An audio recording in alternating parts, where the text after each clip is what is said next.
things, I request our chairman, Mr. Saktivel Tirunakvarsu, to occupy the dais first, and followed by our speaker, Mr. Dayanand, to occupy the dais, followed by our Southern Region Treasurer, Mr. Palani Murugan, to occupy the dais.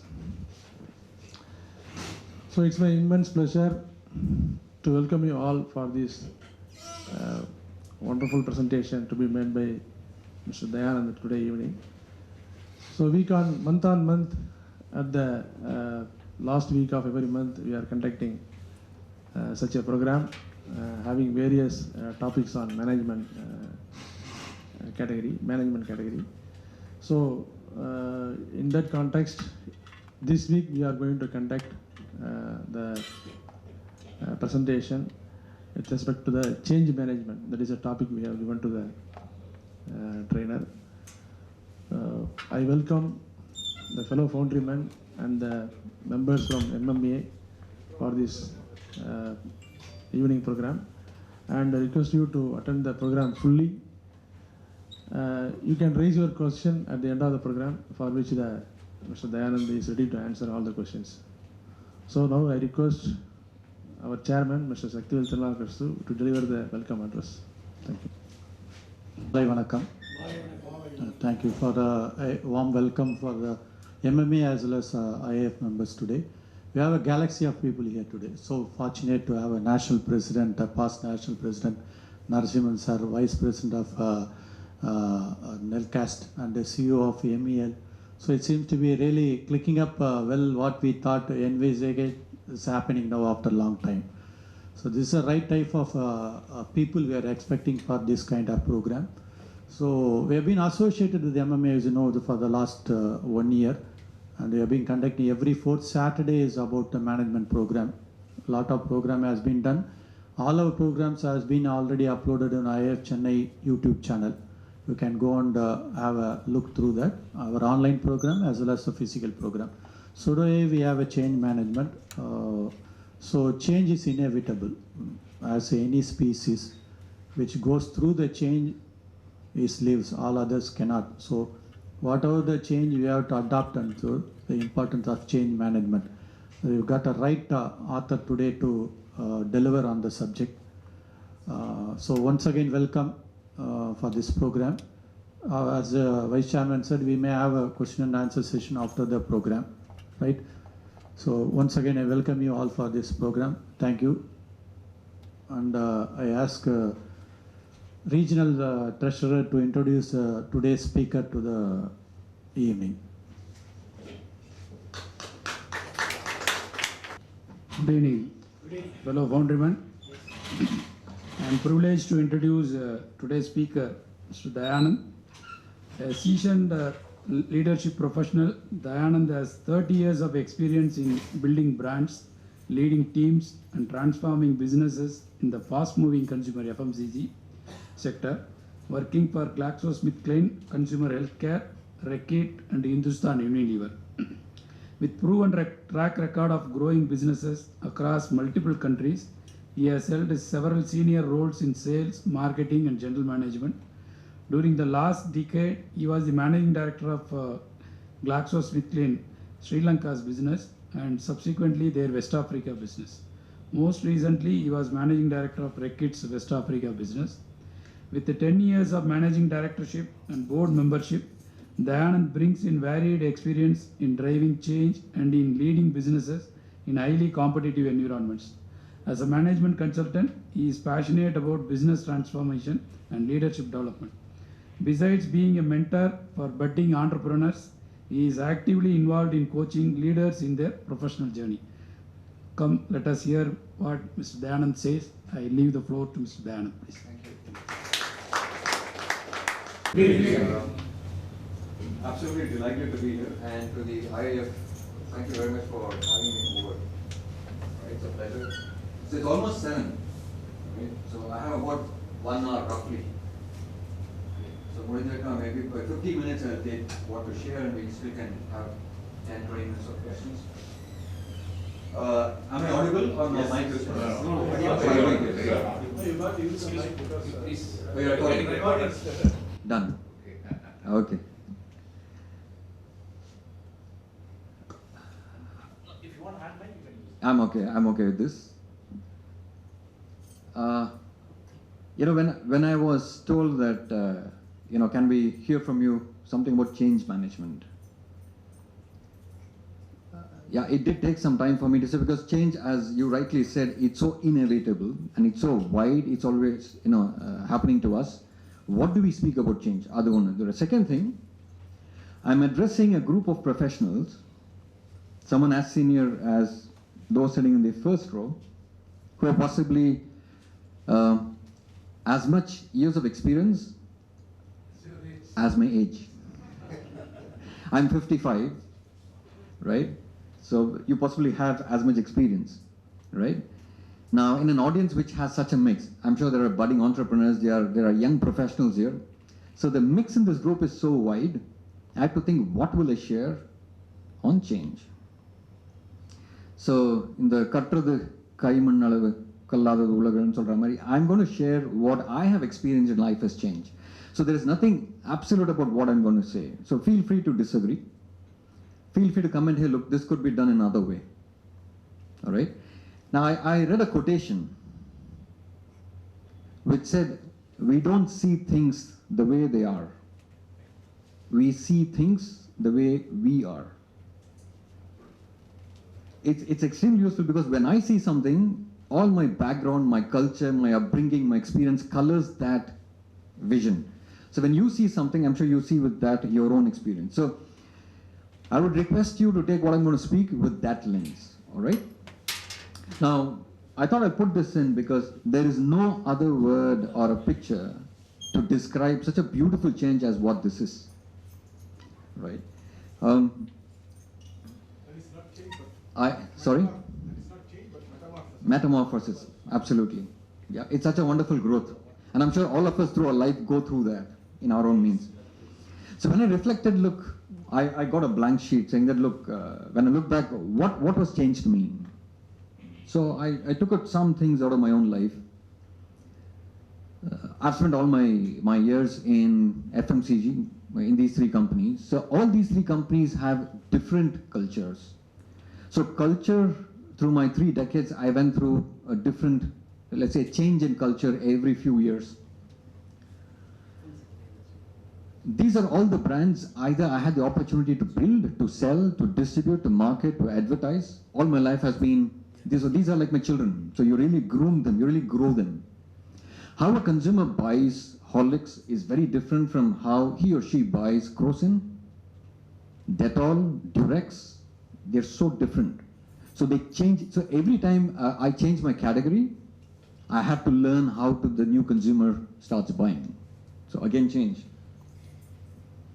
All through my life, I've gone through these different roles: sales, marketing, general management. So every time I step into something new, there's always this fear, look, I'm going to need to learn something new. I need to again undergo change. I think it's constant. Had the opportunity to work across these countries. Again, the culture is so different. The way they work ethics, the way they communicate, the way they behave is so different. Again, I realized I was going through change. Home. I hail from Chennai. I thought Chennai was my home. But in the last 25 years, these were the transfers I and my family went through. So these were the cities we moved in the last 25, 26 years. So every few years, baggage, family, school, everything moves. So we have always moved as a unit. So school, doctor, curtain, house, everything, your grocery shop, everything changes. So you again go through the initial discomfort, then the comfort, then you start thriving. By the time you think, oh, this is home, you again move.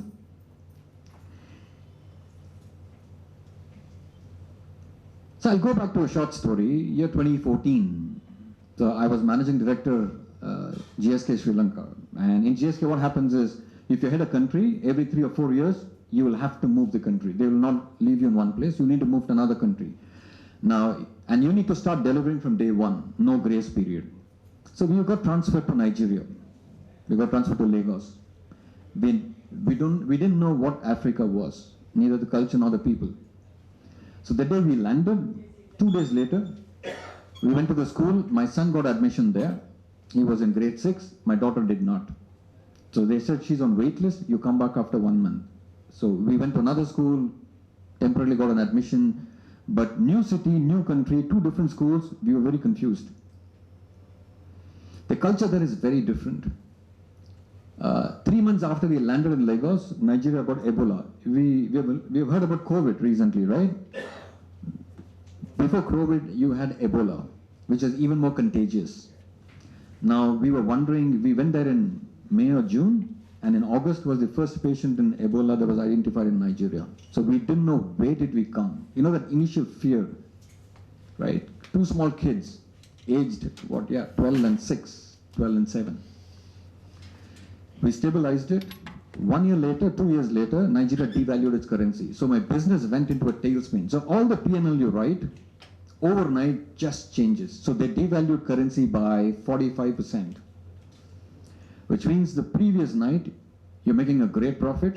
The next day morning, your business is in a loss. Now, will you cut down field force? Will you change pricing? Will I cut back on capex? So suddenly, in just 1 day, entire life changed. So we realized we still need to survive. Of course, we did survive. We had a wonderful 7 years. Looking back, I think we had an amazing 7 years in Nigeria. If this was not enough, 2016, 2 years after we went to Nigeria, GSK, the company where I was working on, decided to sell 2 of the biggest brands that we owned, Lucozade and Ribena. So these 2 brands contributed to 70% of my business in Nigeria. And globally, there was a decision taken that everywhere in the globe, we will sell these 2 brands, which means overnight, your business turnover will come from 100 to 30. Now, how will overheads stack up? What will happen to the people? What will happen to the distributors? So this was another change that hit us in 2016. So between 2014 and 2016, just to share a story, there was so much of upheaval, both at work and life. We really reflected and had to recalibrate how we take things forward. So this was just a reflection in the sense, I'm sure this kind of story exists in your life. Even more, I guess. Each one of you would be able to give an example on this situation. So it's everywhere. It's not about if change will come, how will I behave? It's more about when change will come, how will I respond? And all of us have gone through that. We still undergo to go through. So in the next 45 minutes, I'm going to just touch upon 2 topics on change because it's pretty large canvas. We won't be able to do justice to everything. So just to be focused, what's the need for the change is something I'd like to touch upon because especially we have CEOs, entrepreneurs, business leaders, team leaders sitting in here. So need for change and 2, how we navigate into this. And you're going to get a perspective which is from a consumer goods perspective. So in your manufacturing perspective, it will be slightly different, but it could still be a good perspective to get someone from another industry speak. So do take it with a pinch of salt and from that side. So the next 5-10 minutes, I'll speak about what's the need for change. We just heard when Mr. Shaktivala was introducing that change happens, so we don't have a choice. But there are times, I'm sure, we drive change consciously. So there is a need for change in all of our lives. So when I reflected, 2 words jumped at me. So either sometimes change is pushed on me, it's pushed on us, either as leaders or at home. In some cases, we consciously choose to trigger a change. I'm sure you would have done in your careers.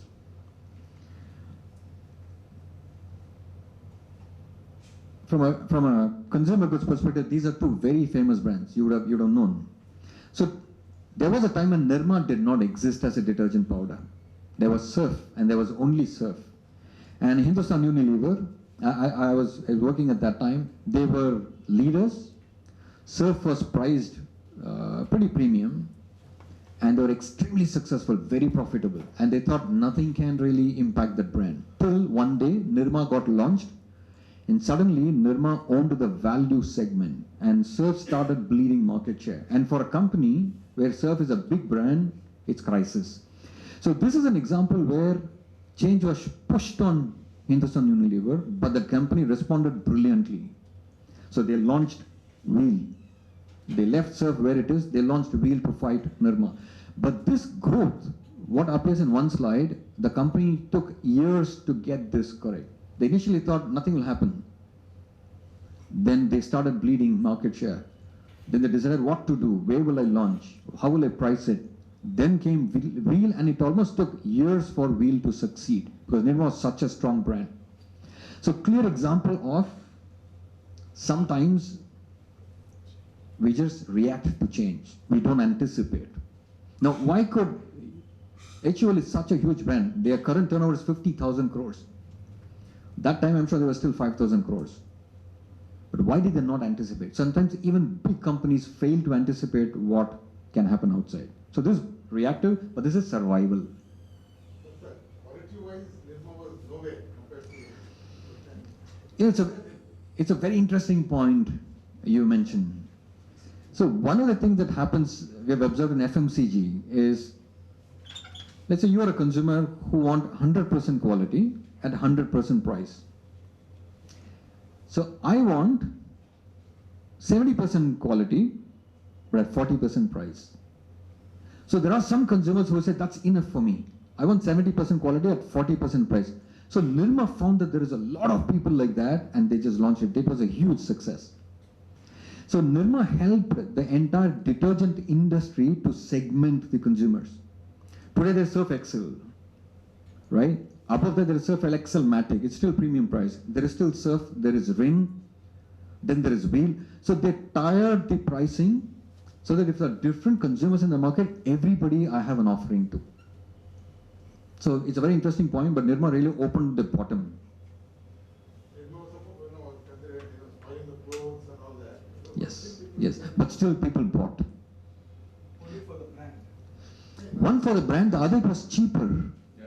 That was a time when everybody, now we use bar soap, right?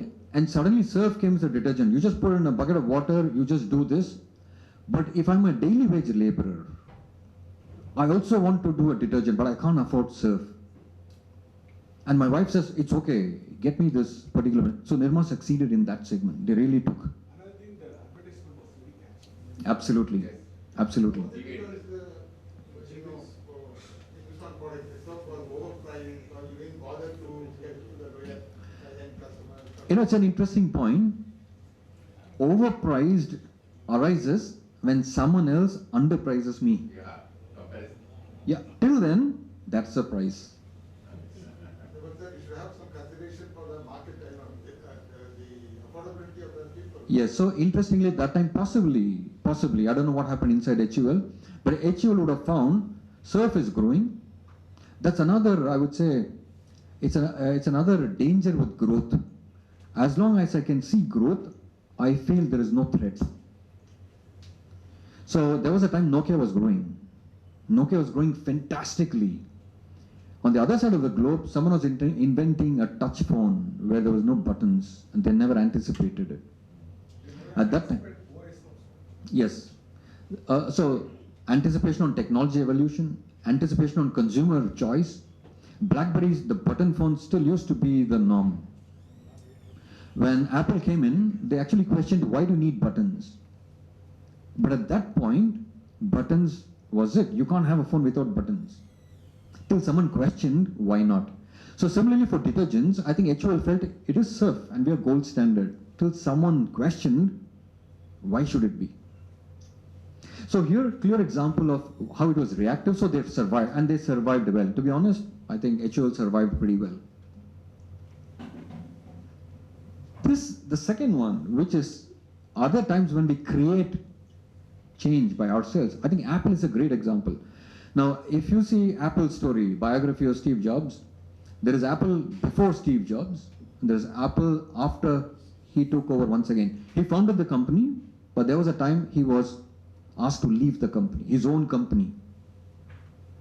But a decade later, he was brought back into the company because Apple could not survive. So there was before Steve Jobs and after Steve Jobs. Now, what he did to their product was very proactive.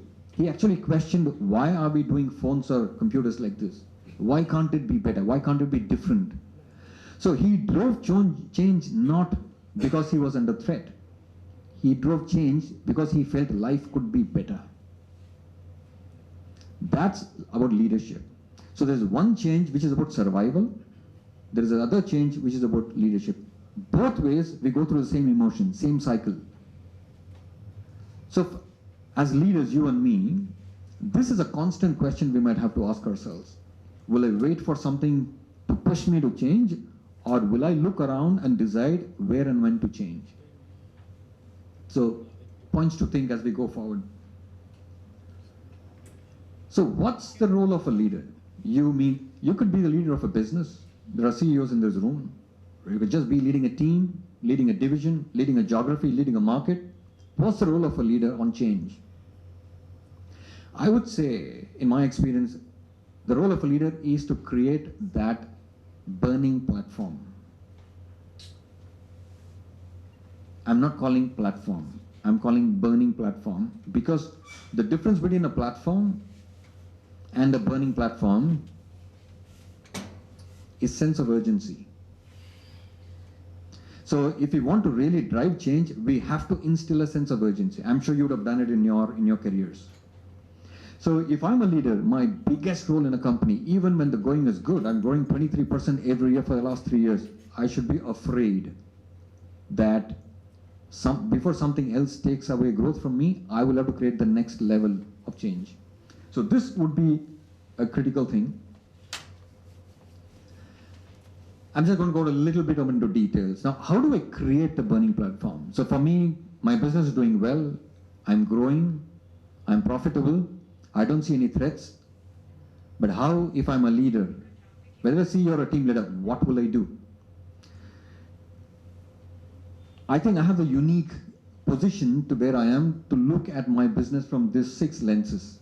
From where the country is headed, the category, I'll explain what this is, consumer, customer, competition, company. Now, if you take the country right now, it's digitizing in a big way. Never before have we seen this amount of digitization. They're investing, or at least creating an environment for investing capex, investing in manufacturing, getting tech into it. Now, in this situation, is my business ready to make the best use of it? So as a CEO, as a team leader, as a unit leader, I have to ask my question, how am I using where my country is going to my own business's advantage? The second thing is the category. So when I say detergents, that's a category. So let's say ferrous products could be a category, and non-ferrous products could be a category. Automobile components could be a category. Medical equipment could be a category. So if I know where I am working on my business, my category, am I watching what's happening in that category? What's happening in the development? So if I take medical equipment, I think digitizing either technology or the equipments or the components are reducing in size. Right? So there is a certain wave that's taking care of, let's say, digital equipment. Now, if I take a brand which I've been associated with, let's say Dettol. With COVID, everybody became very aware of hygiene. People are washing hands. After COVID, the whole thing is down. Now, during COVID in Nigeria, we could not supply the market with hand sanitizers. We were running out of capacity. What we used to sell in 1 year, we got it sold in 1 week. We couldn't supply. But did anybody anticipate it? No. So the category was exploding. So a lot of companies invested money in that category. You know what happened after 2 years? It just tanked. So it went back to the original sales averages pre-COVID. So all the capex that was put behind sanitizers gone dead. The consumer can shift so rapidly from one behavior to another. So that's your third point. Where is the consumer headed? Now, a lot of people are getting into e-commerce. I think 1 hour back in the room when we were speaking, I don't remember who joked about it. They said, look, between Friday night to Sunday night, not many people really cook at home. Right? It's all Swiggy, you go to the mall. So there is a shift in consumer behavior of eating outside. So if I'm either a brand or I'm a company, am I making use of that trend? Where can I play? The consumers are spending. Can I take a share of that into my pocket? So that's the question a leader can ask. Customer, in the FMCG segment, by customer we mean distributors. In your case, it could still be your big, large institutional customers or individual customers. Where are they headed? Are they changing the technology? Are they entering a new segment? In which case, can I develop products for that new segment before someone else comes in? Are they simplifying? Are they automating? Will any of their actions affect my business 2 years down the line? Can I change track? I think that's a question it will be useful to ask. And the last two, again, competition. I think we are all by nature very aware of competition. The last one is my own company. In what stage is it in? Are my employees geared up? Are my employees, hungry to take the next big thing? What should I try? So this is what I would call as external orientation. Nariyavati, when we run our company, we are so absorbed. My P&L, my company, my materials, my people, my whatever costs. We don't look outside much. So I think, in my experience, one fundamental ingredient for a good leader to initiate change, not react, the initiation bit is, am I externally oriented as a leader? This happens in sports. If you see when two cricket teams play, they constantly keep judging each other's strategy. They keep changing it. So I will come back to this a little earlier, but this is what I would call possibly the external orientation. I'll just give you an example.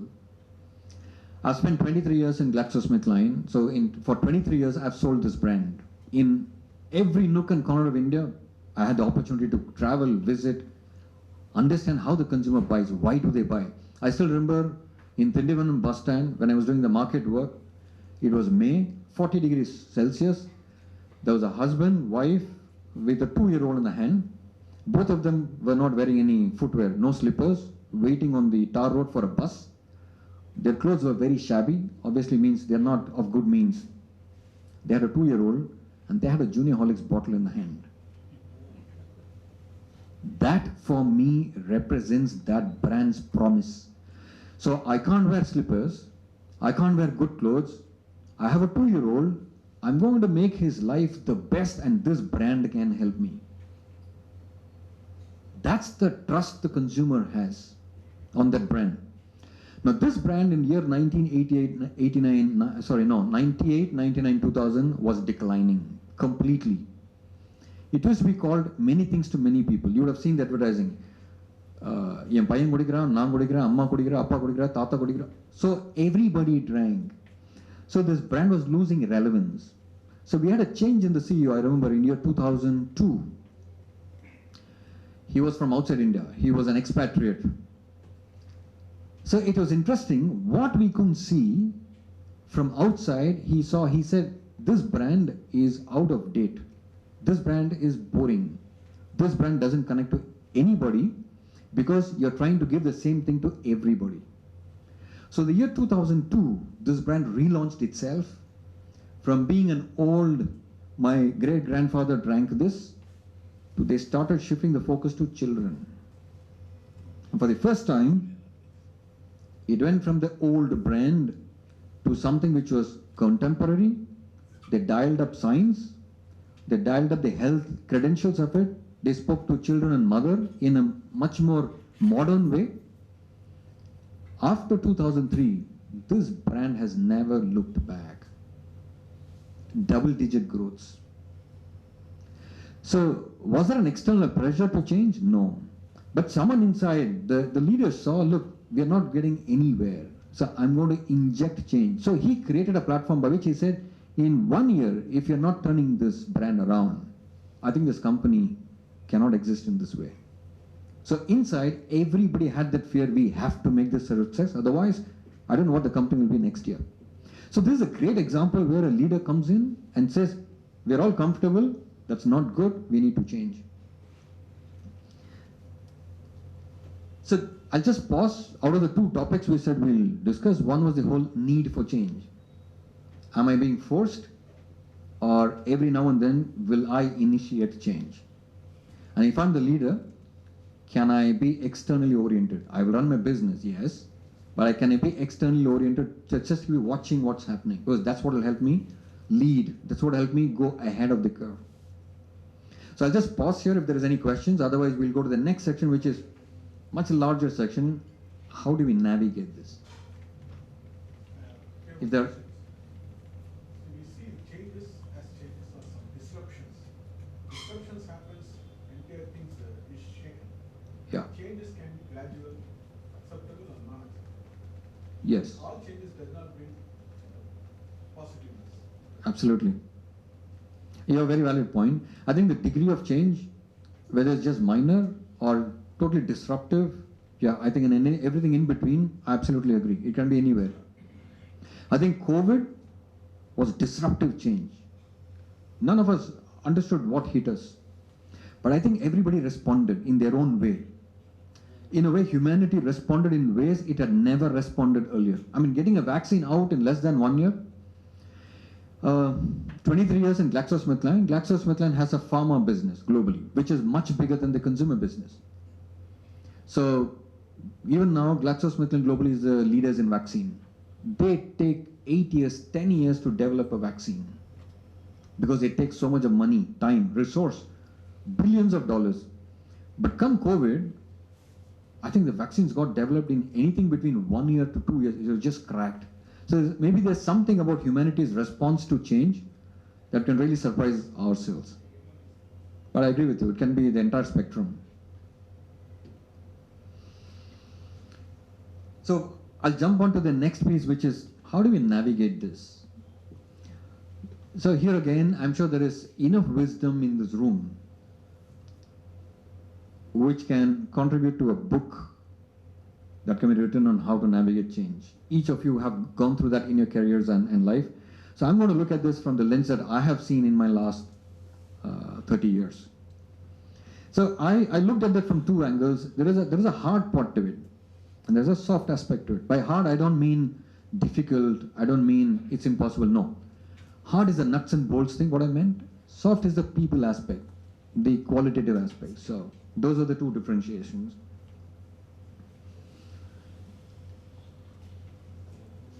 Just to understand a little bit about the hard aspects of change, I'll go back to 2014, 2016, and that period.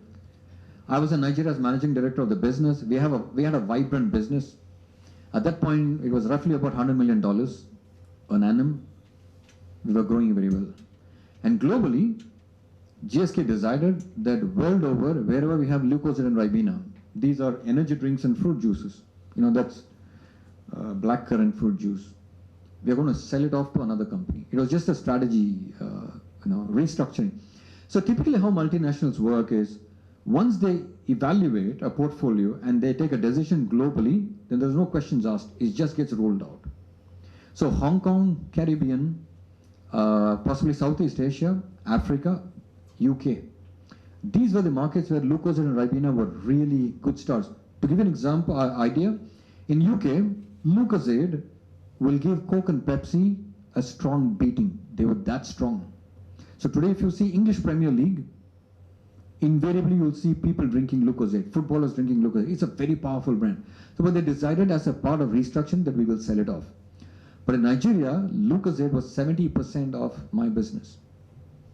So we had to put together a plan because the same store that sells fruit juices doesn't sell Crocin or Panadol. In Nigeria, Crocin is called Panadol.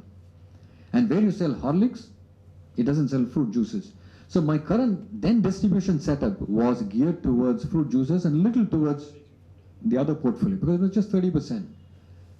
And we know in 1 year's time, this will go and I need to change my entire set of distributors because I need to go to pharmacies, I need to go to chemists right now, I need to go to general trade. So we had to put together a plan which meant what will the P&L look like? If you're selling the factory, what does manufacturing mean? Are we going to manufacture the other portfolio? What will happen to the people? How many people we will, give over to the other company? Are there any jobs at stake? What's the new P&L? Can I afford to advertise? How much capex can I put? What's my new distribution setup? So we had the hard nuts and bolts working. So that's what I meant. If you're driving change, I think that piece needs to be very clear. If it's not clear, I think we're going to crash. And as a leader, I'll take another 500 people with me along with that crash. So this piece is what I would refer to as the hard aspect.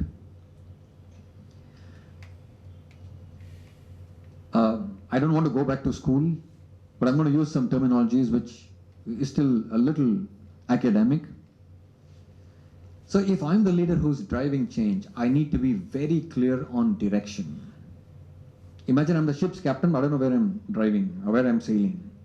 The entire crew will be totally lost. So I need to have a strategy, a very clear strategy. One is to have one, other is to articulate it to my team that they understand, because I'm asking them to come with me. Two, I need to have a very clear plan that translates this nice strategy to what happens tomorrow, the day after, next week, next month, where do we land, how does it change? Really broken down, which I'm sure this whole team is used to a lot, because the kind of business that you run is really into details. So that plan I've always found is extremely useful. I can't wear good clothes. I have a 2-year-old. I'm going to make his life the best, and this brand can help me. That's the trust the consumer has on that brand. Now this brand in year 98, 99, 2000 was declining completely. It used to be called many things to many people. You would have seen the advertising. என் பையன் குடிக்கிறான், நான் குடிக்கிறேன், அம்மா குடிக்கிறா, அப்பா குடிக்கிறா, தாத்தா குடிக்கிறா. So everybody drank. So this brand was losing relevance. So we had a change in the CEO, I remember in year 2002. He was from outside India. He was an expatriate. So it was interesting what we couldn't see from outside. He said, this brand is out of date. This brand is boring. This brand doesn't connect to anybody because you're trying to give the same thing to everybody. So the year 2002, this brand relaunched itself from being an old, my great-grandfather drank this, to they started shifting the focus to children. And for the first time, it went from the old brand to something which was contemporary. They dialed up science. They dialed up the health credentials of it. They spoke to children and mother in a much more modern way. After 2003, this brand has never looked back. Double-digit growths. So, was there an external pressure to change? No. But someone inside, the leader saw, look, we are not getting anywhere. So, I'm going to inject change. So, he created a platform by which he said, in 1 year, if you're not turning this brand around, I think this company cannot exist in this way. So inside, everybody had that fear, we have to make this a success, otherwise, I don't know what the company will be next year. So this is a great example where a leader comes in and says, we're all comfortable, that's not good, we need to change. So I'll just pause. Out of the two topics we said we'll discuss, one was the whole need for change. Am I being forced, or every now and then will I initiate change? And if I'm the leader, can I be externally oriented? I will run my business, yes, but can I be externally oriented, just to be watching what's happening? Because that's what will help me lead. That's what will help me go ahead of the curve. So I'll just pause here if there is any questions. Otherwise, we'll go to the next section, which is much larger section. How do we navigate this? If there We see changes as changes or some disruptions. Disruptions happens, entire things is shaken. Yeah. Changes can be gradual, acceptable or non-acceptable. Yes. All changes does not bring positiveness. Absolutely. You have a very valid point. I think the degree of change, whether it's just minor or totally disruptive, yeah, I think in everything in between, I absolutely agree. It can be anywhere. I think COVID was disruptive change. None of us understood what hit us. But I think everybody responded in their own way. In a way, humanity responded in ways it had never responded earlier. I mean, getting a vaccine out in less than 1 year, 23 years in GlaxoSmithKline. GlaxoSmithKline has a pharma business globally, which is much bigger than the consumer business. So even now, GlaxoSmithKline globally is the leaders in vaccine. They take 8 years, 10 years to develop a vaccine because it takes so much of money, time, resource, billions of dollars. But come COVID, I think the vaccines got developed in anything between 1 year to 2 years. It was just cracked. So maybe there's something about humanity's response to change that can really surprise ourselves. But I agree with you, it can be the entire spectrum. So I'll jump on to the next piece, which is how do we navigate this? So here again, I'm sure there is enough wisdom in this room which can contribute to a book that can be written on how to navigate change. Each of you have gone through that in your careers and life. So I'm going to look at this from the lens that I have seen in my last 30 years. So I looked at that from two angles. There is a hard part to it, and there's a soft aspect to it. By hard, I don't mean difficult, I don't mean it's impossible, no. Hard is the nuts and bolts thing, what I meant. Soft is the people aspect, the qualitative aspect. So those are the two differentiations.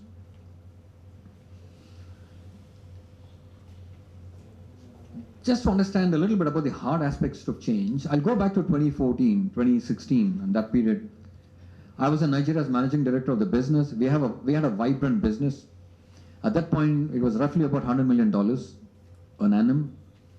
We were growing very well. And globally, GSK decided that world over, wherever we have Lucozade and Ribena, these are energy drinks and fruit juices. You know, that's blackcurrant fruit juice. We are going to sell it off to another company. It was just a strategy, restructuring. So typically how multinationals work is, once they evaluate a portfolio and they take a decision globally, then there's no questions asked. It just gets rolled out. So Hong Kong, Caribbean, possibly Southeast Asia, Africa, UK. These were the markets where Lucozade and Ribena were really good stars. To give an example, idea, in UK, Lucozade will give Coke and Pepsi a strong beating. They were that strong. So today if you see English Premier League, invariably you'll see people drinking Lucozade, footballers drinking Lucozade. It's a very powerful brand. So but they decided as a part of restructuring that we will sell it off. But in Nigeria, Lucozade was 70% of my business. So we had to put together a plan because the same store that sells fruit juices doesn't sell Crocin or Panadol. In Nigeria, Crocin is called Panadol. And where you sell Horlicks, it doesn't sell fruit juices. So my current then distribution setup was geared towards fruit juices and little towards the other portfolio because it was just 30%. And we know in 1 year's time, this will go and I need to change my entire set of distributors because I need to go to pharmacies, I need to go to chemists right now, I need to go to general trade. So we had to put together a plan which meant what will the P&L look like? If you're selling the factory, what does manufacturing mean? Are we going to manufacture the other portfolio? What will happen to the people? How many people we will, give over to the other company? Are there any jobs at stake? What's the new P&L? Can I afford to advertise? How much capex can I put? What's my new distribution setup? So we had the hard nuts and bolts working. So that's what I meant. If you're driving change, I think that piece needs to be very clear. If it's not clear, I think they're going to crash. And as a leader, I'll take another 500 people with me along with that crash. So this piece is what I would refer to as the hard aspect. I don't want to go back to school, but I'm going to use some terminologies which is still a little academic. So if I'm the leader who's driving change, I need to be very clear on direction. Imagine I'm the ship's captain, but I don't know where I'm driving or where I'm sailing. The entire crew will be totally lost. So I need to have a strategy, a very clear strategy. One is to have one, other is to articulate it to my team that they understand, because I'm asking them to come with me. Two, I need to have a very clear plan that translates this nice strategy to what happens tomorrow, the day after, next week, next month, where do we land, how does it change? Really broken down, which I'm sure this whole team is used to a lot, because the kind of business that you run is really into details. So that plan, I've always found, is extremely useful. The buzzword in all companies, let's go digital, right? But if digital means spending 50 crores on a certain infrastructure or upgradation of facilities or change in people's capabilities, is the company willing? If they do it, then they're investing, they're in resourcing. If they just say, oh, let's go digital, but look, no, it's too expensive, I can't invest 50 crores. We'll do 50 lakhs. Then I'm not doing justice to my change plan. So resourcing, whether it's people, money, talent, capability, I think that's the third piece which matters a lot. The fourth one, let's say there is a strategy, there is a plan, I'm resourced it, it's all going, and I don't even measure what's happening. Extremely dangerous. After 2 years, someone measures and finds it's all gone. Either the CEO loses his or her job, or there's a bunch of people suddenly are very embarrassed because nothing has come out of it, other than PowerPoint charts, which is very dangerous. So somewhere, what we measure and what we share with people that's progressing, it's extremely critical. A lot of times I've found good work happens, there is strong strategy, there's clear plans, people are working hard, but we just don't communicate to the larger organization what is happening. So the CEO, the leadership team is all clued on, very happy, gung-ho. And if it's in a multinational, you report every month to the headquarters. It could be UK, US, wherever it is. They're all thrilled, but the team below is clueless. They just don't know, will my job stay? Am I going to change my role? They're clueless. So in a way, if communication doesn't happen, it's extremely dangerous. So here, my own personal experience, when we were changing, we sold Lucas and Ribena to a company called Suntory Beverages. They're a Japanese company. They have some of the best whiskey brands in the US. In Japan, they're leaders in, and globally they're leaders in beverages. So when we did that, we unleashed what I would call as over-communication. Every 1 month, I used to have a town hall where everybody sits down and I explain what's happening in the last 1 month and anybody can ask any question. 2, there was written communication, what the plan is, what's the next 3 months come to you, what will happen. There were clear engagement with the employees. Look, are you going to be in the company here? Are you going to move on to the new company? So communicating, we actually over-communicated, but that's okay. That's better than not communicating. A lot of time, all this happens, but the people either who are doing the work or the organization doesn't celebrate. Now, I'm sure all of you have celebrated your wedding anniversaries, right? The 25th happens maybe to be special, the 50th even more special. But I'm sure you still celebrate the 9th, the 7th, the 13th, the 17th, the 27th. Because every anniversary matters possibly. So in a change program, if I don't celebrate every small milestone, the team doesn't feel enthused. I can't celebrate once in 9 months. It's too long a time. In fact, interestingly, we do that very well at home. You know, there is a new baby born at home. The first time the baby moves, we celebrate. The first time the child speaks, we celebrate. The first time the child, switches on TV by accident, we celebrate. Because we feel every small thing is a celebration. But when it comes to an organization, when it comes to change, it's suddenly getting serious. No, after 4 months we'll celebrate. We should celebrate every small success because it drives faith. It builds confidence. And lastly, every change is fraught with risk. If a company does not have a risk management plan, I think that's a recipe for disaster.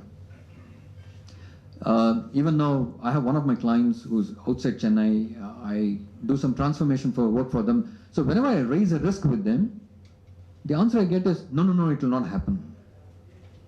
So my reply to that is, it's fine if it doesn't happen, but just stick it somewhere and say, look, you'll keep your eye on it. So typically, if I evaluate a risk, you describe the risk, you put an owner for that risk, you calibrate what's the impact, high, low, medium, you put a probability to the risk, will it happen, not happen, you write an impact, if it's financial, if it's qualitative, if it's reputational, and then you have a mitigation plan. If this happens, this is what I'm going to do. If you don't have this description, owner, incidents, impact, mitigation plan, and a review, a change can really go to, may not be really successful the way we want. So I'll stop here. Sometimes, 7:30 on an evening, on a Saturday, to look at a slide like this might look a little boring, but this is the hard aspect of a change. So if you have questions, I'm happy to answer. Otherwise, I'll progress to the next piece, which is the softer aspects of change. Much more difficult to articulate, possibly. This change pertaining to private companies, or this is applicable to government-owned companies? Because government is a body which can withstand shocks and not like a entrepreneur or private managed. Yeah. I would say, I guess this applies to any living thing, business, non-business, family, non-family, government, private, because I think the fundamental principle is something happens to something to create a certain impact. So the government, maybe it has the strength to withstand, but we're saying, we know Greece, right? What happened to Greece a few years back? How can a government says, look, I don't have money, I can't do much. So I think everything has a breaking point. So I guess it applies to governments or even very large corporations. While it's in the public domain, you take Nokia as a company. There was a time when nobody could just touch them. It was such an aspirational company to work. But they bounced back. I think they've come back into a different segment of business. They're doing well, but I guess it touches all lives. So, When you do the change, going for the new change, yeah, even risk management comes as a part of plan. very true. It's better to do at the planning stage itself. Absolutely. The PDC cycle is very much robust. And then there is a hindsight bias, is what you are explaining. Yes. That this way all of us will think nothing will happen. Yes. It's going to be normal. So how do you, when you do a change, to push or create, how do you handle that hindsight bias? So that's precisely one of the points we're going to touch as we go through the next 10-15 minutes. But then that's an extremely valid point, because many a time, mutual funds generally say past performance doesn't guarantee you future strength, right? Similarly, as you rightly said, just my past wisdom need not really take me far into the future. So we will touch upon that. There was another question I thought. What is the strategy? Yes. By selling something going good, a product, or what is the strategy or logic behind? Excellent. So globally, GlaxoSmithKline has a pharma business, which is prescription drugs, what doctors write. And they have what's called an OTC business, which can be advertised. Otrivin nasal drops, Crocin, Iodex. So you can advertise this. You can go buy over the counter. The new CEO who came globally said, look, we are going to become only a consumer, we are going to only become a pharma and a consumer healthcare company. Anything that doesn't fit in the portfolio is not for me. So fruit, juice, energy drink, is it to do with science? No. Is it to do with healthcare professionals? No. Is it to do in the health space? No. So they decided it's not my business. His choice is just realigning strategy.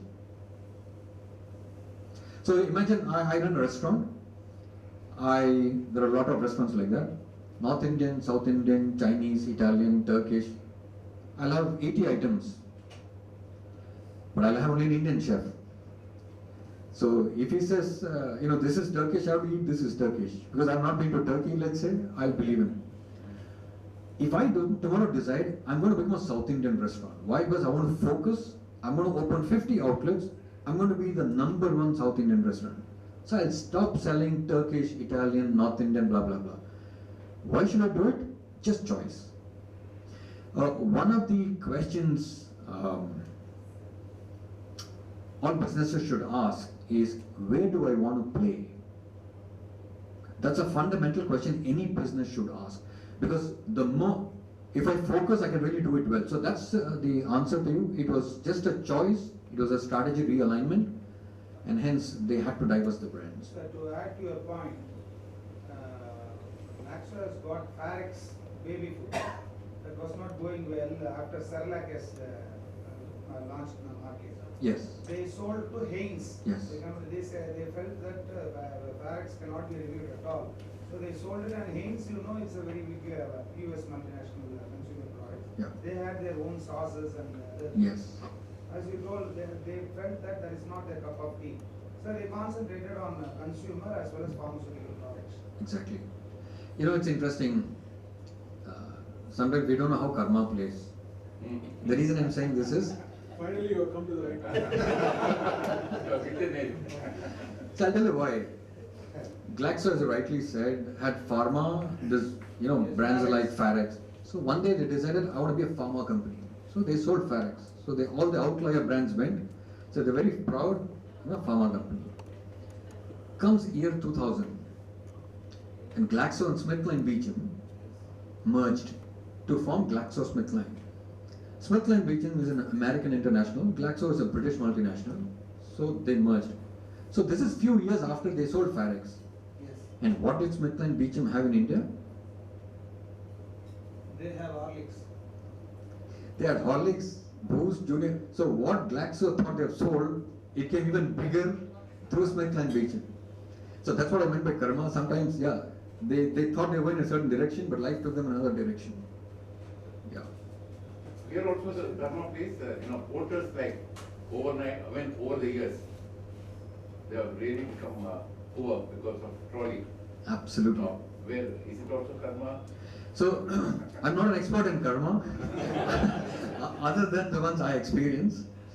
But yeah, so this point, interestingly, if I was a porter, would I have ever imagined that one day a train passenger will not need me? Because I can always say that briefcase will not move, but I never imagined it can have a wheel. So, to your point, can a government hold on? So whether it's a government or an individual, where change can come from is just unbelievable. We just can't, we can't guess. Interestingly, the Yashicas of the world, the camera, right? Yeah, for Canon and Yashica, they were looking at which are the other camera manufacturers, players, how do they compete? Suddenly there's mobile phones. It just, they just couldn't believe it's mobile phones. Right? Now everybody is a photographer. Exactly. So interestingly, that single feature has made everybody, it's a level playing field. Right? Now wristwatches, there was a time, I still have an analog wristwatch, so I don't have a smartwatch yet. So wristwatches were wristwatches. Suddenly there was digital, there is a smartwatch, and the whole game has changed. So it's interesting, we just don't know where will change come from. No, I have a question. Each industry is different. Yeah. Now, there is something called the clock speed of that industry. For Yes. example, telephone. Yes. Previously, copying and all that had a different clock speed. Automotive industry had a different clock speed. You could do it slowly. The change was not, the data was not very significant. Yes. But has that changed in the new normal? Previously, you were talking of the life cycle theory, and then when it comes to decline, then you start thinking of a breakthrough, then go off for another product, all that. Has that changed? I would guess, I'm sure we'll all accept that the pace of life has changed. If you take 30 years. When I finished college, 1988, to now, I surely see that change. At that time, the only way I used to identify an ambassador car is from the tail lamp side, everything will remain the same. There used to be Mark 1, Mark 2, Mark 3, Mark 4. If you take away that name, the car looked the same. The headlight set and the tail lamp set changes every 1.5 years, 2 years. Audi comes with something else, Volkswagen completes it. They do something, Jaguar does something else. So I think the pace of change has dramatically changed. It's also because consumers today don't want to wait. There was a time we will say, inga veetla whatever evening juice, it's okay, paravalla. Ipo, they just, my daughter the other day said, look, I want to have this juice. I said, veetla illa. No, can I Swiggy it? So today's kid or the consumer just wants it now. And there are companies who are willing to give it now. And if one company does it, do you have a choice? So you just get sucked into it. So I I think it has surely changed, and two, I don't think we have a choice. But the key question would be, am I the one who is always at the leadership? I think that's the key question. See, when you touched on the wheel, Yep. wheel was invented centuries back, but it took nearly 400 years to fix it in suitcases. Absolutely. Absolutely. In a very similar thing, how can a very age-old concept change life now? Ninga example is a brilliant example. When Steve Jobs saw that, I read his biography, so there was this button phone and there was stylus. He was the first person who said, why the hell do you need a stylus? So people said, no, everybody has to write. He says, God has given you the biggest stylus you can have on earth, your finger. It made someone to ask the question, why can't you use what you have? Exact example of a wheel that came then, found a place now. So that question has completely changed the smartphone, approach. And then escalated. Yes. Sir, to add to So the thoughts, yeah. change management in public sector enterprises is not accountable. The death knell for a private sector is so fast, whereas for the public sector, the stimulus in the way of banks collapse, government intervene and give 50,000 crores. Yeah. So like that, government protects our tax money, and loans and funds are being given and protected. Yep. Public sector, whereas it is not the case for private sector companies. They have to do it, otherwise the doors are closed for them. So this is the change management is very effective in private sector rather than public sector enterprises. And the accountability and responsibility and authority is very less in government companies. Possible. I think it's also a matter of survival, because as you rightly said, in the private sector, if you don't change, you don't survive. That's all. All the employees lose their jobs and shut down. Whereas the public sector, BSNL, see, whereas Vodafone or Jio, they have to prosper, they have to survive. But it's interesting, if the private sector grows very fast and changes, and consumers start moving there, I'm sure the change will percolate elsewhere also. Sir, even So- government also required change. Like BSNL is a. Government, strategy and risk management, nowadays, whatever you are having in 1970s, 80s, today government also is changing. Very true. So, changing and taking risk management. Previously it is involved construction of fuel industries and other things. Now today is not required. That is why Yeah. they are going for the private industries. Because that time you require investment. Today is not require investment. So they are changing. Yeah. Strategy is changing. Now my friend is telling that public sector is no responsibility. But still, public sector is doing more responsibility for the people. In case of particularly in oil sector, we are able to give subsidies more than 50,000 crores per year. Absolutely. So out of our profit, we are giving to them. So you are as a plan. What is the plan? For reduction in the LPG, reduction in the oil, that subsidy you are incurring. True. If it is private sector is there, whether they will able to incur this much amount. Yeah. So Absolutely. that I have to see. Public sectors also contribute to the development of the people and contributing to the consumers, contributing to the etc. I think the whole ecosystem is interdependent. I mean, you just can't maybe separate. You cannot describe totally in the public sector also. Yeah. This is in the public domain. I'm sure any mind, we would have seen this change going. It's interesting, not that we don't know. When we're in the midst of change, sometimes we don't realize. This is typically either a group of people or an individual or an entity goes through. Initially, for example, when we went to Lagos, it's a very different country, culture, customs. Initially, we were not in shock, but we were a little restricted in terms of let me absorb what's happening around me. So when a change happens, I think people go through shock. Then they just say, look, no, it can't be happening to me. I just don't want to believe it. It takes some time for them to understand, look, I have to accept, but I'm so frustrated because I don't want this, but I'm have to do this. Yeah, depression is possibly either a company as a whole, an individual hits that low, and then it starts all the way up, which is about, I try experimenting, finding solutions. I possibly take key decisions, how I can adapt, and ultimately I adapt, integrate, move on. So you take any brand, I told you about Surf. I'm sure at some point the company would have felt, look, how can detergents be priced at such low price? It's impossible. Is it really detergent? But someone learned how to make detergents that cheap. And then sachet, revolutionizing. Exactly. So when Chick and Velvet came in, all the leaders just couldn't believe it. I mean, can you pack a liquid in a plastic pouch? Someone tried, someone succeeded. So I'm sure they would have been shocked, and they would have said, no, this will not succeed. It'll go off. So even companies go through this. So what's your role and my role as a leader? If we can help our people or our organization to navigate this faster, they will have to go through it. You can't really, either the depression can be lessened or this can be speeded up. That's your role and my role.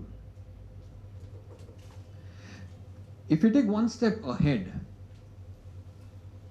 this again is Mark Hemming's work. You'll find it's in public domain. So Mark Hemming said, in any change management program, as you say, not everybody will follow you. There'll be different kinds of people. There are people in your company, let's say you are the leader who's driving change, either reacting to a pressure or a crisis, or you're driving because you want to lead and grow. There will be champions. There will be people who will say, look, I believe in this. I'm going to be your right hand. I'm going to champion this. These are people who are believers, who are aligned, who are very happy, and they'll champion. There are some people who are ambassadors in the sense, I'm okay, I believe you, but I'm not going to go and speak to people, please change. I'm going to do my stuff, I'm going to be there. So the first two, what you see on the left, are people who are completely bought in. They are on the positive side of it. The next two, which is this whole piece of this challenger and skeptic. Challenges, you will find people when you're driving, change. There are people who will say, look, why should I do this? What's in it for me? Why will this work? So they challenge, but they're open. So if I can answer them, they'll quickly come on the positive side. They're like on the fence. But if I get angry that they're questioning me, they'll quickly move away. But if I can convince them, they will convince possibly 4 other people. There is this fourth group, which is skeptics, which is, I'm happy with my current role, but I don't believe this will work. Why? Maybe I don't know much. Maybe I'm just afraid. But these people, if you can convince them, answer the why, they will again come on your side. So the first 4 on the top are people who are assets to a leader. The reason I'm saying this is, when we drive change, we may not know if this is the group, where does individually each of you stand? I may not know as a CEO, I may not know as a team leader. So it takes a lot of, I would say, judgment, interaction, listening to understand, where are you in this curve? Have you fully bought in, or you are a skeptic? Do I need to convince you? This part of change is the most difficult. The bottom 4 are really people who can drag change down. For example, the prisoners, they just don't believe in it. The prisoner, the passenger is, I'll do what I'll do. Life is good for me. I don't want this change. Even if there's no change, I'll survive. Or the other two, which is the saboteur and the thief, is, I'll ensure this doesn't happen. Why? Because I don't know if my role will go. First of all, I don't understand. 2, I don't believe in it. I'm not aligned. I will protect myself. So the bottom 4 is where the tough part of getting people on board is. Now, why is this important for a leader? Because if we don't crack this, the change doesn't happen. End of the day, it's people. Fancy plans, great strategy, fantastic risk plan will not move if I don't have this. So, you mentioned that a couple of months back or last month, there was someone who spoke about emotional intelligence.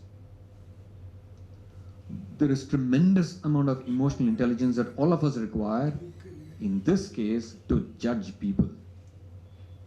But are there steps I can take to manage this group? That's what I'll speak. So, you spoke about one of the software aspects which we'll handle right now. The biggest thing we can do when we're driving change is speak communicate and spread the message. A lot of times, if I ask you, sir, if I ask you, what do you see? You will not tell me. You will not tell me there are 2 or 3 fans, would you? What do you see right now? Do you see 2 or 3 fans? No, but I see 2 fans. The reason is, what I see is very different from what you see. A lot of times when you are the leader and you are the CEO or the team leader or the unit leader, the geography leader, region leader, you see a picture others may not see. But if you can really transfer your picture to them, bring it to life, they'll be with you. So the first thing is, the best thing is to communicate. It could be town halls, it could be one-to-one. So when we were selling Suntory and Lucozade Ribena and Lucozade to Suntory Beverages, we announced that anybody in the company, if they want to speak to the managing director one-to-one, they can walk into his room. So as managing director, I said, every day, morning 1 hour, 8 to 9, I'm there, no other work. If you have any questions, walk in. That built a certain amount of trust. You could be anybody in the company. So sometimes the leader can facilitate a process by which you can enhance the communication. The other piece that really helps is, a lot of times we explain what to do. Many times we don't explain why you should do. For example, when we moved to Lagos, my children were aged, I think 12 and 7 or something. Yeah. So they knew what to do. We have to move. Right? I had to explain why they had to move. Now, how can you explain that to a 12-year-old or an 8-year-old or 7-year-old? But they understand. Which was 2011, I was transferred from Gurgaon to Colombo, Sri Lanka, to head the Sri Lankan business. My daughter was 6 years old that time. For 1 full day, she never spoke to me. Because I told her we're moving country and we're moving city. She was giving up all her friends. She was giving up school. She was giving up comfort of the city. She said, I hate your company. I will never buy anything that is GSK. She was a 6-year-old. But I had to explain to that 6-year-old why we should move. What's in it for you? So somewhere, if we could do it for children, I think we should do it for employees or team members, peers. So I would say the why is extremely critical, at least I have experienced. The third one is listen. A lot of times when we are in crisis or when we are pushing big change, we are in a speak mode, we are in a give mode, we are in a push mode. Emails, seminars, groups, conferences, town halls. But can I stop and just say, look, speak? A lot of times it comes out. So when I was in Sri Lanka, we had a very sticky people problem. I had to make some changes in the team that was not liked by the team in general. So there was a lot of murmurs that anonymous letters started coming in against me, saying that this person is ruining our business. So it went all the way to my global CEO. So I had to tell the people why we're doing the change. And I also told them, if you're not comfortable in a group, in a town hall to speak, just catch me one-to-one, ask me any question. That time we didn't have Facebook Live or whatever, all right? But I had to listen. I had to answer any question.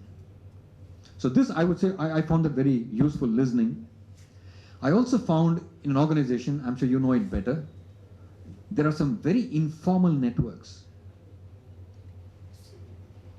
Suresh respects Sheila's opinion a lot, and if he wants to do anything, he will consider Sheila's opinion. Ram and Navjot Singh have a drink together every Friday. A, B and C come from the same town, Tirunelveli. When they go back home, they go together. If I know which are the smaller groups in an organization, you can actually make use of those informal networks, because in that case, if you convince one person, that person will convince 3 or 4 more people. This is not wrong. This is not politics. This is about finding people in an organization who could be good influencers, who could help you drive change. Because as an individual, as a single leader, you can't push the whole machinery forward. You need help. So I found these informal networks extremely useful. Just have a cup of coffee with 3 or 4 people who, let's say I'm here, they belong to 1, 2, 3, 4 levels below. Catch them, have coffee with them. Suddenly when they hear, oh my God, till now I thought this was it, you're clarifying it, they go home clear, they will speak to 5 other people and say, look, this is not the truth. I spoke to the managing director, he says, this is what is the truth. So I found this very useful. I mean, I want to touch upon this, celebrate. Celebrate as often, as much, and as wide as possible. And lastly, when change happens, there would be failures. Something fails. How we manage failures as leaders is extremely important. If I publicly pick someone and flog this person, no one else is going to dare take any risk. But if I handle the issue, we take the learnings and say, hey, look, we failed, but it's okay. We have learned, we shouldn't have done it. Some of these decisions, I take ownership because I authorized this. We have failed, well, we are recasting, we are changing the plan. I'll come back to you with the new results. I think there is faith in the team, then it's okay, I can fail. He's not going to crucify me. Because at home, if I tell my child, if you do this and you come and tell me, I'll punish you, she will not tell me anything. But if I tell her, whatever you do, just come and tell me. And if she tells me something that she's really done wrong and I don't scare her by shouting, and I tell her this is okay, I've also done when I was small, it's not a big problem, we can do this, we can get over this, I think the trust in me as a parent grows. So if we can develop that trust when we fail in the team, I think it makes a big difference. So we're in the last 1 minute. Whatever my experience has been, whatever we do, hard aspects, soft aspects, strategy, plan, risk, blah, blah, it starts and ends with the leader. If I'm the leader, I could be just a small team leader, but I could be the CEO, I could be whatever, whoever. But it starts and ends with me. My shadow will fall. They will look at me. Not just what I say, but what I do. We've been reading this a lot. I don't think this gentleman can outsource his work to any of his VPs or business heads. This person has to stand on the stage and take the hit. So he represents the change. He represents the action, the decisions. So when he is seen as I'm accountable, I'll stand in front of you and answer, there's a huge faith that gets built in the company. And that is the culture which will percolate. So there's more to say that if you and I are leaders, I think we have that both easy and the difficult job of standing up there and say, I own it. I'll lead it. That's it. So in essence, we roughly saw what was the need for change. We saw the hard and soft aspects, and we saw what the role of the leader is. It's exactly 1 hour since we started. And before I let you go, this is all nice. We can sit in a room, we can read books, we can listen to limited experience that I have, you can share. But the question is not about the preparation. We can keep preparing ourselves in life. So I have a nice question. I ask myself or my team,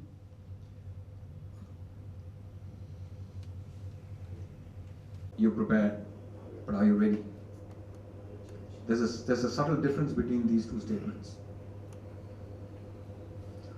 So I will leave you with this question. Any other questions you have, happy to answer, but you've been an extremely patient and supportive audience, so really appreciate that. My honor is over. As I said, Katta the Kaiman Alava types. I've seen this through the lens I've spent in my last 30 years. I hope it was useful, but happy to listen to any other perspectives on the same topic. I'm sure there's a lot of wisdom in this room. So thank you and good luck to you. Yeah. Suppose it's a big fail, what do you do? You give up change or how often it happens? So I'll give an example. I was managing director in Sri Lanka. This was 2011 to 2014. We had a lot of changes done. CapEx, we were importing 70% of the business. We started putting local lines because the government was imposing a lot of import duties. Our profitability was getting affected. Nestle was very aggressive on pricing. So one of the things we did was we launched Eno. உங்களுக்கு தெரிஞ்சிருக்கும் the Eno product, right? So we imported from India, we launched, it became a big success. So that was my first managing director role after spending maybe 16 years in sales and marketing. So I was very keen to say, look, I want to prove this can be even bigger. So I went ahead and wrote a paper saying that I want to put a local production line. It meant capex and whatever. So they said, what's your break-even period? So I said 16 months. So my boss said, look, I'm really sure 16 months. So we were growing very well. So it was approved, we put it, we publicly announced to the local thing that we are going to put up this factory 16 months. We broke even in 28 months, which is still good, which is less than 3 years, but nowhere close to 16 months. So my boss said, look, you've done a good job because I would have given you 3 or 4 years, but you did less than that. But you said 16, so you didn't deliver.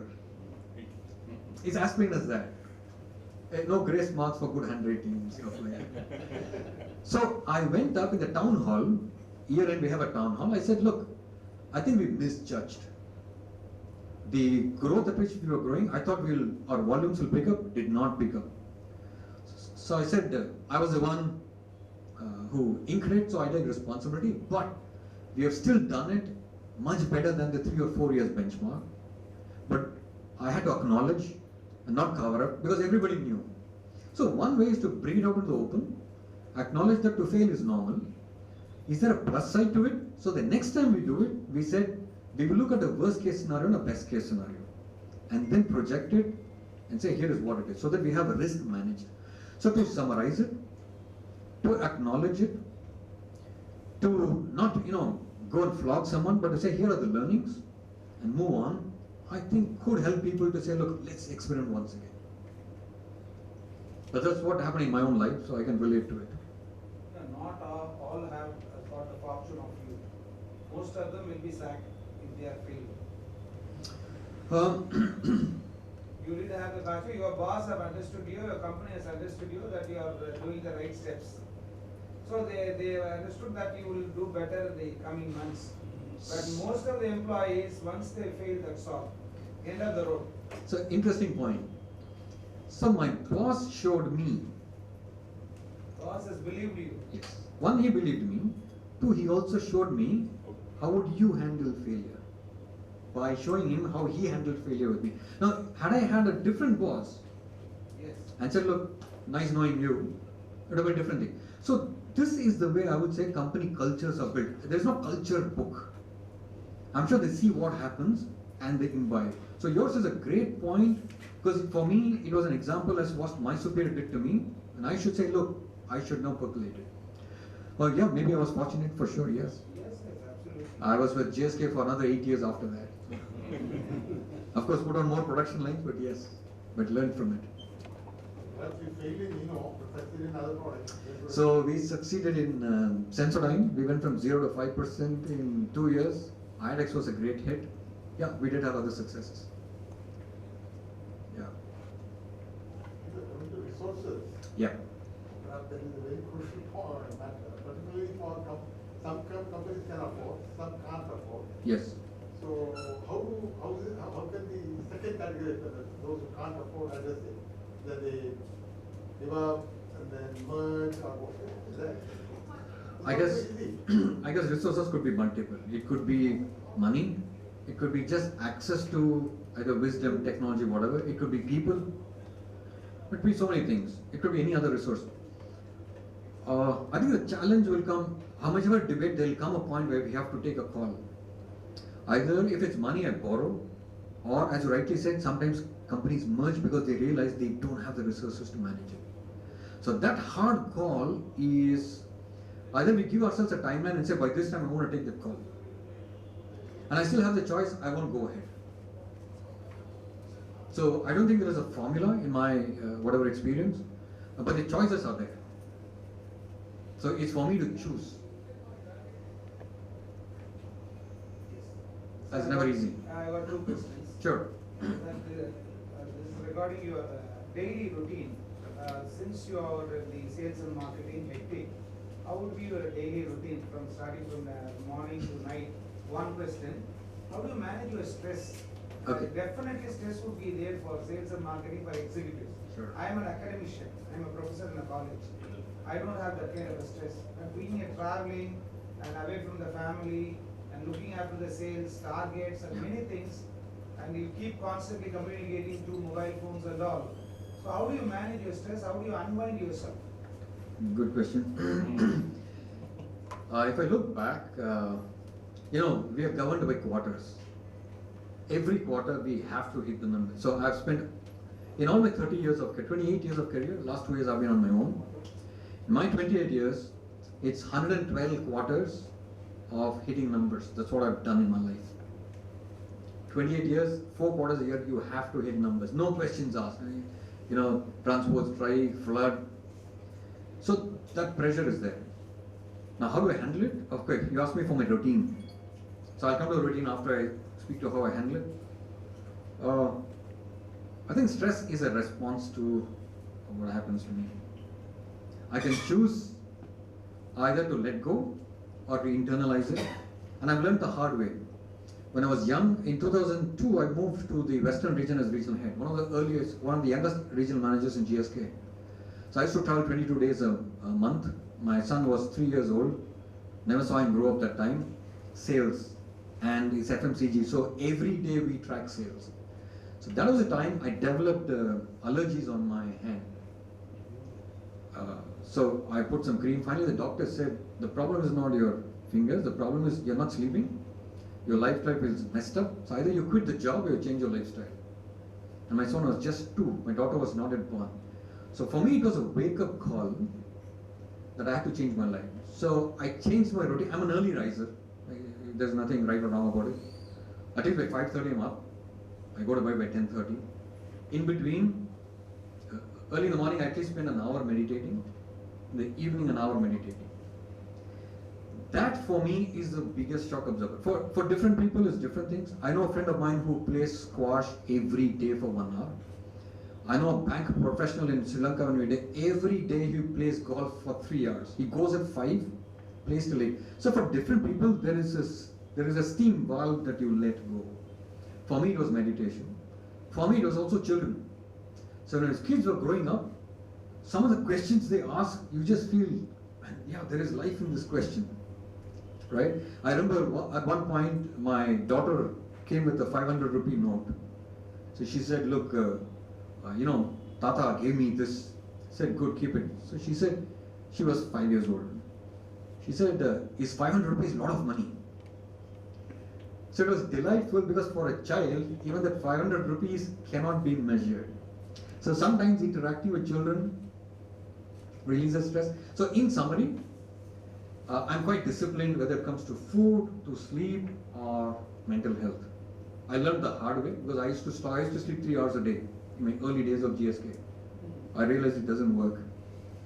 So for me, sleep, mental health, very disciplined food, and have some means by which I can be my own. In the sense, I'm not judged. If I'm with my kids, with my family, I'm not judged.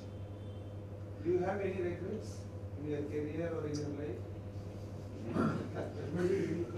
Regrets? Oh yes, I do. Not in the sales and marketing profession? No, forget sales and marketing. So my regrets would be, I could have spent more time with my family when they were actually growing. So when my son was going from 2 to 12 and 14, I could have spent more time, right? So that's a regret. So I made it up a little bit because my last 2 years, we moved in 2021 back, and I agreed, my daughter just got into grade 11 2 years back, she'll get through grade 12 this year. So the last 2 years, I've dropped her every day in the morning and I picked up her every day in the evening.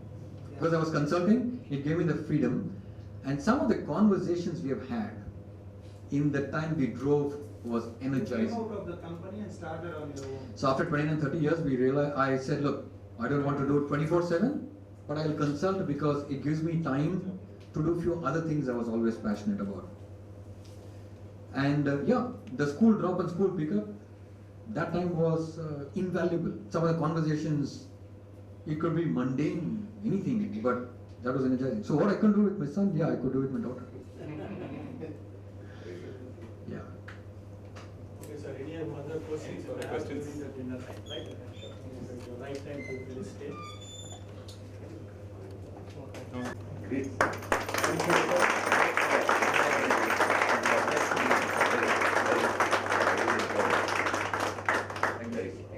request CED Chairman Narasimhan sir.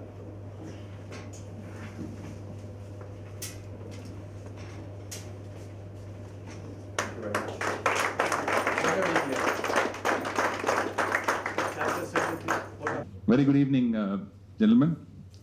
So we had a very interesting management program today on the topic change management. We are sure the contents of the presentation had a lot of takeaway for our audience. It was a very interesting and interactive program. This was the 42nd program conducted by IIF Chennai chapter this entire year. So that is a thing that's going on, and we will keep continuing. And this was a topic we wanted to conduct, I think Chairman will agree, for the past 2-3 months, and we waited, and we got a fantastic speaker today who did full justice. Thank you so much, sir. That was fantastic today. So we'd like to thank our speaker, Mr. T.S. Dayanand, management consultant and leadership coach, for taking time off his schedule and making us rich with knowledge. Excellent articulation towards throughout the presentation, sir, and superb clarity in thought, and much needed presentation with many of your own life examples that made it very much interesting. Thank you, sir. And further, we'd like to thank all our audience and members who joined us today for this program. And a special thanks to our seniors for being with us here today, Mr. Ramnan and Mr. Narasimhan, sir. Thank you for making us the evening very special. And I would like to thank you all. And we from Chennai chapter will be conducting many such interesting programs, both physical and virtual.